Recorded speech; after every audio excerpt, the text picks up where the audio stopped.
Scotland में एक किसान था, नाम था उसका फ्लेमिंग। एक दिन वो अपनी किसानी कर रहा था, तो पीछे से उसने आवाजें सुनी। एक बच्चा दलदल में फंसा हुआ था, तो देखता है कि वो बच्चा कमर तक दलदल में धंसा हुआ है और मरने के कगार पे था। तो हालत ये हो गई, वो दौड़ के गया और उसने उस बच्चे को बाहर निकाला, उसको स्नान वनान कराया, वो मरते हुए उसको बच्चे को बचा लिया और उस बच्चे को बोला तू तेरा चला जा। बच्चा चला गया। सेकंड डे वो क्या देखता है कि वो किसान का झोपड़े के सामने एक बहुत बड़ी कार रॉयल कैरेज आके खड़ी, और उसमें से एक बहुत बड़े रोडोल्फ चर्चिल के, आपने नाम सुना होगा, बहुत बड़े उस जमाने के अमीर थे, वो आके आए। उन्होंने बोला कि फ्लेमिंग, आपने मेरे बच्चे को बचाया और मैं कुछ इसके लिए कुछ करना चाहता हूं। तो उन्होंने बोला कि बॉस यार, ये तो मानवता का काम है, इंसानियत का काम है, इसमें पैसे का लेन देन का कोई नहीं।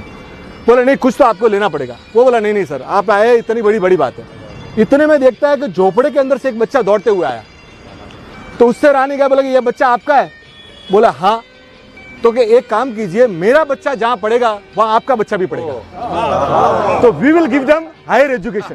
ठीक है। तो उस बच्चे को उन्होंने पढ़ाया।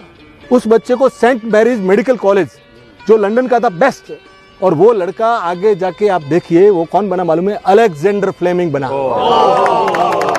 वो लड़का आगे जाके अलेक्जेंडर फ्लेमिंग बना। और 1928 28 सितंबर को उसने पेनिसिलिन का फर्स्ट एंटीबायोटिक का इन्वेंशन किया। पहला एंटीबायोटिक जो दुनिया आज जिंदा है ना, तो पहला एंटीबायोटिक पेनिसिलिन का आविष्कार करने वाला, कहानी में ट्विस्ट अभी आता है। वो जो लड़का था जिस चर्चिल ने बचाया था ना, उनके लड़के को निमोनिया हो गया और उसकी मौत, वो या मरने वाला था कि यही पेनिसिलिन से वो बच्चा ठीक हुआ।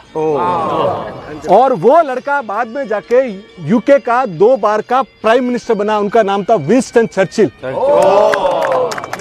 तो भलाई है ना जो पलट के आती है। ये अलेक्जेंडर फ्लेमिंग कैसा आदमी था कि 1945 में इनको मेडिसिन का नोबेल दिया गया और इनको बोला कि भाई पेनिसिलिन को पेटेंट करना है तो आपको करोड़ों डॉलर मिलेंगे।